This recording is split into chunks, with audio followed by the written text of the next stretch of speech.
오늘은 담장을 만드신 하나님이란 제목으로 하나님의 말씀 함께 나누려 합니다. 본문 14절 중간에 보면 이런 말씀이 나와요. 중간에 막힌 담을 넣으시고, 이 구절에서 중간에 막힌 담을 주목해 보셔요. 여기서 담에 해당하는 헬라어는 메소토이콘인데 그 뜻은 집 내부의 칸막이라는 뜻이며, 또한 중간에 막힌 이에 해당하는 헬라어는 프라으무인데 이는 보호를 위해 세운 울타리라는 뜻을 갖고 있습니다.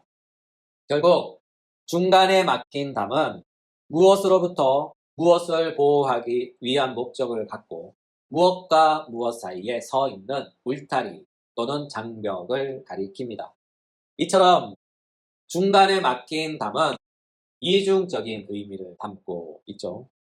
하나는 적극적인 의미에서의 담의 기능과 또 다른 하나는 소극적인 의미에서의 담의 기능입니다. 적극적인 의미에서의 담의 기능은 타인을 보호하기 위해 미리 경고하며 안내하는 기능을 담당합니다. 가령 이런 것이죠. 폴리스 라인 같은 거예요. 여러분, 폴리스 라인의 목적과 그 기능이 무엇인지 잘 알고 계시죠? 폴리스 라인은 공공의 안전을 목적으로 설치한 경찰 통제선입니다. 시위 현장을 통제할 목적으로 또는 사건 현장을 보존하기 위해 경찰이 구축한 차단선이죠. 그 기능과 메시지는 이렇습니다. 이 선을 넘지 마세요. 또한 소극적인 의미에서의 담의 기능이 있어요. 외부의 갑작스러운 위협으로부터 안전하게 자신을 보호하기 위한 안전장치로서의 담의 기능입니다. 가령 이런 거예요. 들짐승의 습격으로부터 우리의 가정과 재산과 생명을 위협하는 강도들로부터 우리의 자신의 안전을 지켜줄 주거 안전장치로서의 담입니다. 그렇죠? 가끔 서울 도심인데도 멧돼지가 출현하기도 하고 사슴이 거리를 할보하기도 하죠. 밤에 자다가 호랑이가 또 집에 들어오면 어떡해요? 그렇죠? 예, 이런 걸로부터 지켜준다. 이게 담의 기능입니다. 따라서 담은 적극적인 의미에서 타인의 안전을 보호하고 지키며 소극적인 의미에서 자신의 안전을 보호하며 지킵니다. 이것이 담의 기능과 목적이에요. 이와 같은 담의 역사는 언제부터 시작되었을까요? 담의 역사는 창조 때부터 시작되었습니다. 이 이야기를 들으면 어떤 분들은 속으로 깜짝 놀라실 거예요. 아니, 어떻게 창조 때부터 담이 있었지? 라고 생각할 수 있습니다. 네, 맞습니다. 담의 역사는 오래됐는데 아주 오래된 창조 때부터, 태초부터, 처음부터 이 세상의 창조와 함께 시작된 거예요. 참 놀랍죠? 참 신비하죠? 이 말이 맞는지 안 맞는지 우리는 검증해 봐야 되잖아요. 그렇죠? 우리는 성경을 펼쳐서 구약을 찾아봅시다. 그리고 창세기 2장을 찾으시고 또한 8절을 찾아봅시다. 창세기 2장 8절에 이렇게 기록되어 있네요. 여호와 하나님이 동방의 에덴에 동산을 창설하시고 그 지으신 사람을 거기 두시니라. 이 구절에 보면 우리가 너무나 잘 알고 있는 에덴 동산이 나옵니다. 좀 더 자세한 표현은 이렇습니다. 동쪽 방향에 있는 에덴 땅에 여호와 하나님이 만드신 동산입니다. 여기서 동쪽은 창세기를 기록하는 저자의 위치에서 볼 때 동쪽이에요.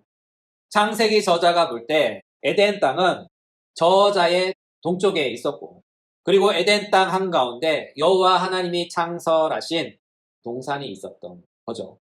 우리는 이것을 줄여서 에덴 동산이라고 합니다. 그러나 엄밀히 말해서 에덴 동산이 아니죠. 에덴 땅에 있는 한 동산입니다. 여기서 에덴이란 말은 히브리어 말을 그대로 번역한 말로서 기쁨, 복락이란 뜻을 갖고 있어요.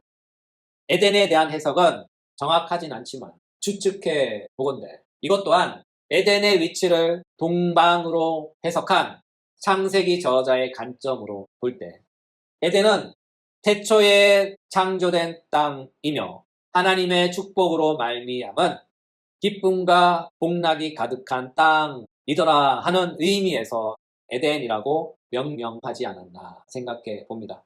그리고 하나님은 에덴 땅 한가운데 한 동산을 창설하셨죠. 여기서 동산이라는 말을 주의 깊게 잘 살펴봐야 합니다. 이에 해당하는 히브리어는 간이에요. 히브리어 간의 뜻은 울타리가 있는 정원이란 말이죠. 또한 히브리어 간과 상응하는 헬라어가 있어요. 그게 바로 파라데이소스입니다. 그리고 이것이 라틴어로 번역된 버전이 파라디수스. 이것이 나중에 영어로 패러다이스 됐고, 고대 페르시아는 이것을 페리다에자라고 했어요. 이 뜻은 모두 다 동일하게 울타리를 쌓은 곳이란 의미를 가집니다. 이를 종합해 보면 하나님은 에덴 땅에 울타리로 둘러싸인 정원을 만드신 거예요. 그런데 우리가 여기서 생각해 볼 것이 있어요. 그것이 무엇인가 하면요. 우린 울타리 이렇게 생각하면은 우리의 생각과 이해 속에 어떤 쌀래기 같은 걸 엮어가지고 이렇게 두른 거, 집 주위를 두른 거, 이런 거 생각해요. 또는 나무 가지를 엮어서 또는 나무를 뚝 박아서 이렇게 못 나가게 집 주위를 둘러싼 이런 것을 생각하거나, 또한 정원의 나무 이름을 잘 모르겠는데 이렇게 좀 잘 사는 집에 가면은 이제 나무로 된 이 정원을 둘러싼 벽이 있잖아요.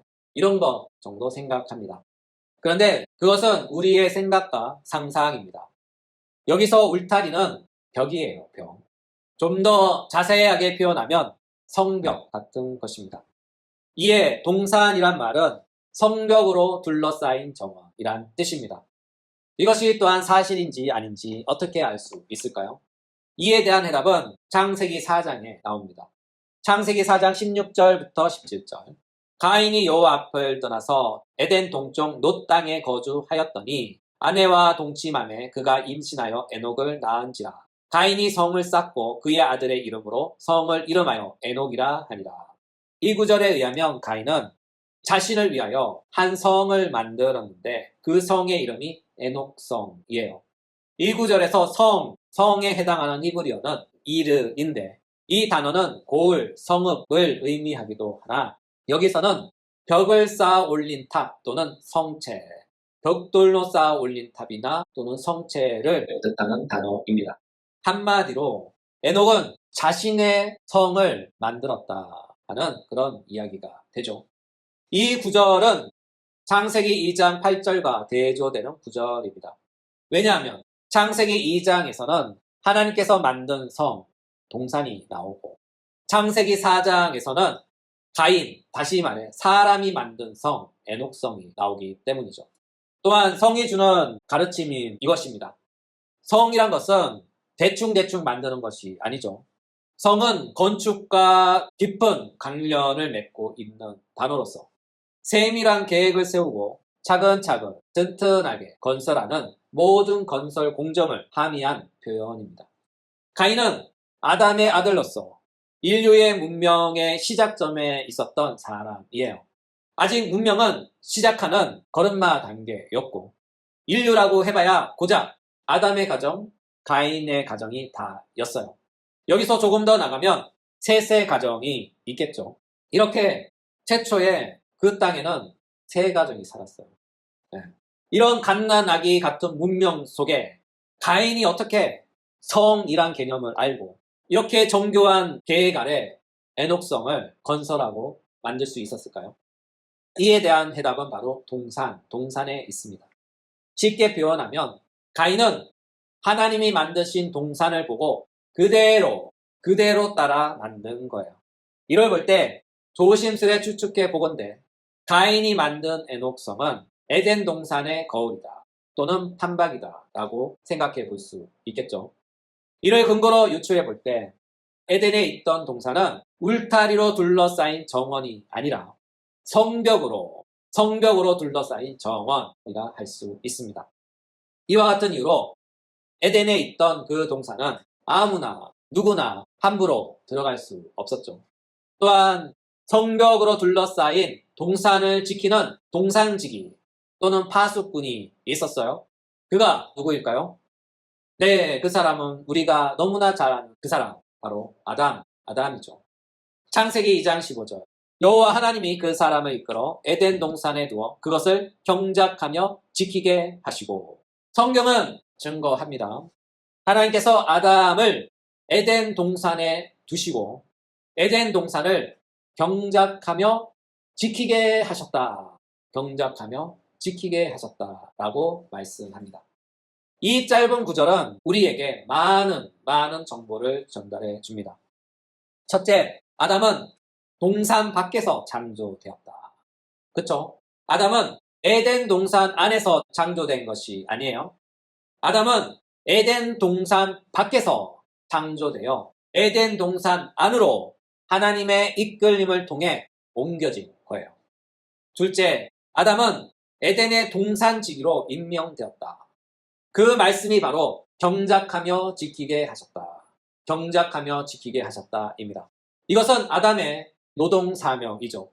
우리가 흔히 아담 이렇게 생각할 때 그냥 낙원에서 기타나 좀 치면서 낙원에서 놀고 먹는 존재 또는 한량의 모습 또는 시원한 물가에 돗자리를 깔고 휴가를 즐기는 모습을 생각합니다. 그런데 성경은 분명하게 증거하시죠. 아담은 노동의 의무를 지닌 존재였다. 이를 볼 때 사람은 처음부터 노동하는 존재, 일하는 존재였어요. 이것이 바로 경작하며 지키게 하셨다는 거죠. 이와 같은 맥락에서 인간은 일하는 존재, 노동하는 존재입니다. 제가 옛날에 강원도에 있는 예수원에 간 적이 있어요. 그곳에 이런 편말이 있었어요. 노동은 신성한 것이다. 노동은 신성한 것이다. 네, 맞습니다. 우리의 노동은 신성한 거예요. 사람은 처음부터 백수로, 한량으로 창조된 것이 아니에요. 사람은 처음부터 노동하는 존재, 일하는 존재로 창조된 거예요. 그리고 그 노동이 신성한 까닭은 하나님께서 맡기신 일이기 때문에 그 노동이 신성한, 신령한 노동입니다. 오늘날 표현으로 표현하면 사명이죠. 사명이란 하나님께서 부르시고 당신의 일을 우리에게 위탁하신 거예요. 이걸 볼 때 사명은 신성한 것입니다. 왜냐하면 그것은 곧 하나님을 대리하는 일이기 때문이죠. 따라서 사람은 처음부터 신성한 노동의 의무를 지닌 존재였어요. 이 말을 들으면 어떤 여자분들은 속으로 이런 생각을 할 수 있어요. 여자는 아니죠? 라고 말할 수 있습니다. 이의 대답은 이렇습니다. No, no입니다. 왜냐하면 하나님께서 여자를 창조하실 때 여자의 창조 목적을 이렇게 정의해 놓으셨어요. 창세기 2장 18절. 여호와 하나님이 이르시되 사람이 혼자 사는 것이 좋지 아니하니 내가 그를 위하여 돕는 배필을 지으리라. 여호와 하나님은 분명히 말씀하시죠. 여자의 창조 목적, 여자의 존재의 목적은 아담을 돕는 배필로 창조하셨다는 거예요.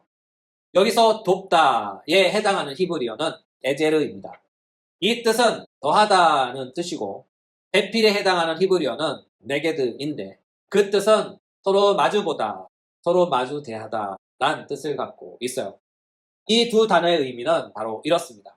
그를 마주 보는 것처럼 돕는 자, 서로 마주 보면서 돕는 자라는 뜻입니다. 이것을 한 단어로 표현하면 이렇게 또 표현할 수 있어요. 동역자 또는 동반자입니다. 함께 짝이 되어 하나님의 신성한 노동의 의무를 수행하는 동역자입니다. 이로 인하여 난 집에서 살림할게, 넌 밖에 나가서 돈 벌어와. 이런 거 아니라는 거예요. 아내의 역할은 남편의 사명을 함께 나누어 지며 동역하는 동역자, 동반자입니다. 또 이런 것도 아니에요. 난 남자니까 집안일 안 할래. 넌 여자니까 집안일, 육아, 일 다 해. 이것도 아니라는 거예요. 여자가 남자의 일을 동역하듯 남자도 여자의 일을 동역해야 합니다. 서로서로 함께 서로서로의 짐을 나누어 지는 것이죠. 이것이 바로 돕는 배필에 담긴 뜻입니다. 셋째, 아담의 사명은 경작하는 거예요. 여기서 경작하다를 주목해 보셔요. 이에 해당하는 히브리어는 아바드입니다. 히브리어 아바드의 뜻은 일하다, 경작하다, 봉사하다, 다스리다 라는 뜻을 갖고 있는데 여기서 봉사하다 말을 좀 흥미롭게 살펴볼 필요가 있어요. 왜냐하면 봉사하다 이 말은 예배하다, 하나님을 섬기다 하는 말로 사용하고 있기 때문이죠. 다시 말해 아담이 했던 일 가운데 아주 중요한 일 가운데 하나는 바로 예배하는 일이기 때문이죠. 이를 볼 때 아담은 하나님의 제사장이었죠. 하나님을 예배하는 제사장이었어요. 이와 같은 맥락에서 동사는 문자적으로 성벽으로 둘러싸인 정원이란 뜻이지만 아담의 직무와 관련해 볼 때 동사는 이 땅에 건설된 하늘 성전이었다. 오늘날 표현으로 환원하면 에덴 동사는 교회 예배당이었다라는 거예요. 그렇습니다. 태초의 동사는 이 땅에 지어진 하늘 궁전이며 하늘 성전인 곧 교회였어요. 그리고 아담은 초대교회 목사님이었고 또한 그의 아내는 교회 사모님이었죠. 이것이 바로 경작하다에 포함된 신성한 노동의 내용입니다. 넷째, 아담의 사명은 지키는 것입니다. 지키다 이에 해당하는 히브리어는 샤마르인데 이는 살피다, 보존하다, 주관하다는 뜻을 갖고 있어요. 한원하면 아담은 교회를 살피고 주관하며 지키며 보존해야 할 사명이 있었다는 거예요. 다시 말해 아담은 태초의 교회를 잘 살피고 주관하고 지켜서 보존해야 했어요. 무엇으로부터요? 들짐승으로부터, 동산 밖의 피조물로부터 동산을 지켜야 했죠. 그 예로 절대로 동산 안에 들어와서는 안 되고 있어서도 안 되는 동물이 있었어요. 그 동물이 무엇일까요? 바로 뱀입니다. 창세기 3장 1절. 그런데 뱀은 여호와 하나님이 지으신 들짐승 중에 가장 강교하니라. 뱀이 여자에게 물어 이르되 하나님이 참으로 너희에게 동산 모든 나무의 열매를 먹지 말라 하시더냐. 이 구절에서 분명히 설명되어 있죠. 뱀은 들짐승이다. 뱀은 들짐승이다. 따라서 뱀은 절대로 동산 안에 들어와도 안 되고요. 있어서도 안 되는 동물이에요. 그런데 뱀은 성벽으로 둘러싸인 동산을 유유히 들어와 아담의 여자에게 접근했죠. 여러분, 조금 전 아담의 사명이 무엇이라고 했나요? 동산을 지키는 자입니다. 따라서 아담이 자신의 본연의 사명에 충실했다면 어떻게 해야 했을까요? 들짐승인 뱀이 동산에 들어오는 것을 막았어야 했어요. 또한 동산에 들어온 들짐승 뱀을 쫓아내야 했죠. 더욱이 들짐승 뱀이 자신의 여자에게 접근하는 것을 보고 그것을 막아 자신의 여자를 들짐승 뱀으로부터 보호하며 지켜야 했어요. 그러나 아담은 그 모든 것을 허용했죠. 다시 말해 아담은 자신의 노동에 충실하지 못했다. 아담은 자신의 사명에 실패했다. 그런 뜻입니다. 이 모든 것을 종합해 보면 아담은 에덴 동산의 동산지기로서 에덴 동산을 경작하며 지켜야 했던 거룩하고 신성한 사명자, 파수꾼이었습니다. 오늘의 말씀을 마무리합니다. 오늘은 담을 만드신 하나님이라는 제목으로 하나님의 말씀 함께 나누었죠. 담은 처음부터 하나님의 의도하신 바입니다.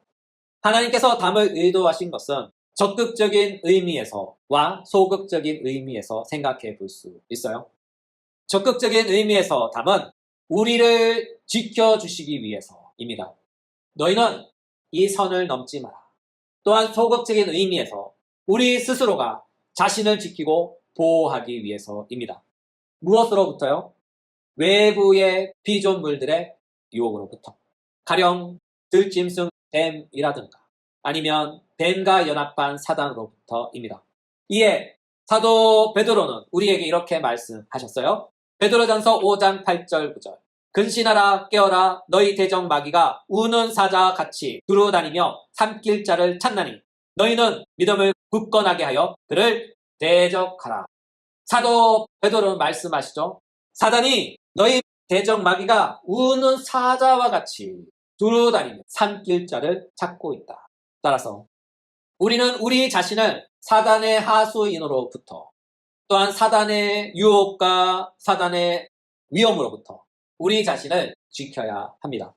이것은 하나님께서 우리에게 주신 신성한 노동의 의무입니다. 이와 같은 까닭에 하나님은 처음부터 우리에게 담을 주신 것이죠. 하나님은 우리를 안전하게 지켜주시기 위해서, 그리고 우리 자신을 스스로 지키도록 하기 위해서입니다. 이것이 우리 주님께서 우리에게 주신 담의 목적이며 그 기능들입니다. 그러므로 이번 한 주도 살아가시면서 하나님께서 지정해 주신 선을 넘지 마시고, 또한 하나님께서 주신 신성한 사명을 잘 감당하여 사단으로부터 자신을 지키는 신성한 노동의 의무를 완수하시는 하나님의 신성한 노동자들 되시길 주 예수 그리스도 이름으로 축복합니다.